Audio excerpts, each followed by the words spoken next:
رمضان المبارک کے آنے سے پہلے جس کی طرف ہم سب کو متوجہ ہونا چاہیے وہ ہے رمضان کی تیاری۔ آپ عام روزمرہ زندگی کے مشاہدے میں دیکھتے ہیں کہ کسی بھی اہم کام کے لیے لازماً تیاری کی جاتی ہے۔ مثال کے طور پر امتحان کے آنے سے پہلے آپ کیا کرتے ہیں؟ تیاری کرتے ہیں۔ اگر کوئی شخص تیاری کے بغیر امتحان دینے لگے تو اس کا نتیجہ آپ دیکھ سکتے ہیں۔ اگرچہ وہ پاس بھی ہو جائے لیکن اس کی فیلنگ کیا ہوتی ہے؟ تو یہ ایک حقیقت ہے کہ دنیاوی زندگی کے کاموں کے ساتھ ساتھ عبادات میں بھی یہی اصول ہے۔ نماز جیسے اہم فریضے کے لیے آذان اور وضو تیاری کی حیثیت رکھتا ہے۔ آپ کے دماغ پر، آپ کی سوچ پر کیا چیز حاوی ہو جاتی ہے؟ نماز کا وقت ہو گیا، جلدی کرو، یہ کام جلدی سمیٹو، نماز کا وقت ہے۔ تو آذان کے ساتھ ہی آپ کی نماز کی تیاری شروع ہو گئی۔ تو گویا کوئی بھی کام ہو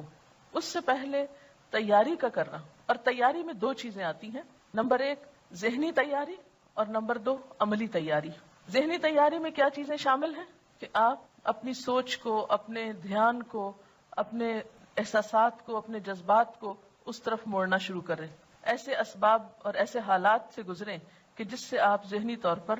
اس چیز کے کرنے کے لیے فوکس ہو جائیں۔ عملی تیاری میں کیا چیز آتی ہے کہ مثلاً آپ کو معلوم ہے کہ رمضان میں آپ کو اتنا راشن چاہیے، جیسے گھریلو خواتین ہیں جو گھر چلاتی ہیں، اتنا راشن چاہیے، یہ چیزیں خریدنا ہے، یا عید پہ کپڑے بنانا ہے، یا اور جو بھی آپ سمجھتے ہیں کہ آپ کو اتنے لوگوں کو روزہ افطار کرانا ہے، یا زکوٰۃ دینا ہے، یا صدقہ خیرات کرنا ہے، یا درس قرآن دینا ہے، یا جو بھی کام آپ رمضان میں کرنے والے ہیں، اگر بیٹھ کر رمضان سے پہلے ان کے بارے میں مذاکرہ کر لیں، ڈسکشنز کر لیں، گفتگو کر لیں،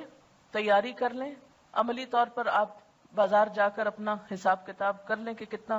خرید و فروخت کرنی، یا منگوا لیں، اگر آپ خود نہیں جاتے تو بھی منگوا کے سب چیزیں کچن کی ایک طرح سے دوبارہ سیٹنگ کر کے ہر چیز سحری افطاری کے اعتبار سے، پھر ٹائم ٹیبل آپ کے پاس میں ہونا چاہیے جس کو دیکھ کے آپ سحری افطاری کے اوقات فالو کرتے ہیں۔ پھر اسی طرح اگر آپ کو کہیں اور تراویح پڑھنے کے لیے جانا ہے تو سواری کا ارینجمنٹ، یہ کس کے ساتھ جانا ہے، یہ کس کو اور ساتھ میں لانا ہے، یہ ساری چیزیں رمضان سے پہلے ایک ایک کر کے ان کو عملی طور پر بھی تیار کر کے رکھ لیں اپنے پاس۔ اس سے آسانی یہ ہوگی کہ جب کام شروع ہوگا تو آپ رائٹ اوے کام ڈے 1 سے شروع کر دیں گے، اور اگر آپ تیار نہیں ہوں گے تو پہلا عشرہ تو آپ کا صرف سوچ بنانے میں گزر جائے گا کہ اچھا رمضان آیا۔ جو کام آپ کو کرنے ہیں، یہ چیزیں آپ نے روز کرنی ہے، تو ان سب کے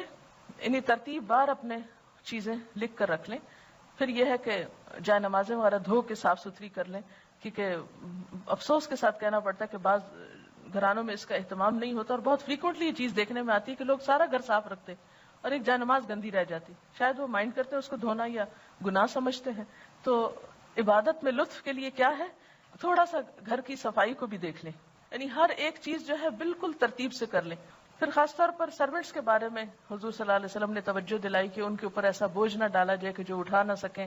عام طور پر لوگ آخری وقت میں گرم پراٹھا کھاتے رہتے ہیں اور دوسروں کی سحری کا خیال نہیں رکھتے کہ ان لوگوں کو خود بھی کھانی، یا وہ لوگ بہت ارلی بیچارے کھا کے پھر سارے گھر کو سرو کرتے ہیں۔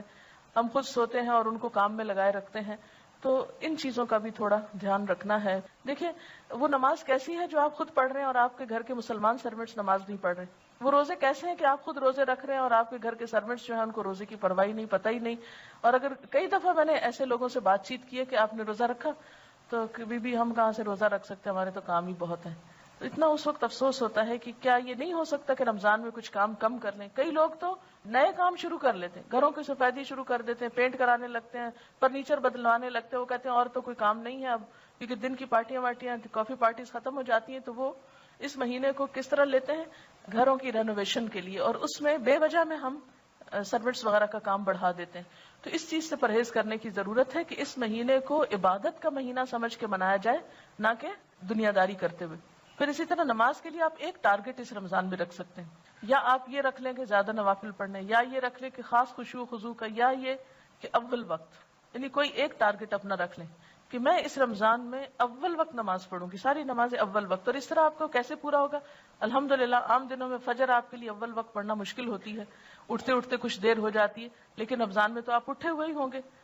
تو یہ رمضان کا موقع اگر آ رہا ہے تو کوشش کریں کہ اس میں اس سنت پر عمل ہو جائے۔ تو ساری نمازوں کو اول وقت میں، یعنی یہ جو عبادات ہے رمضان میں، ذاتی عبادات، اس میں روزے کو،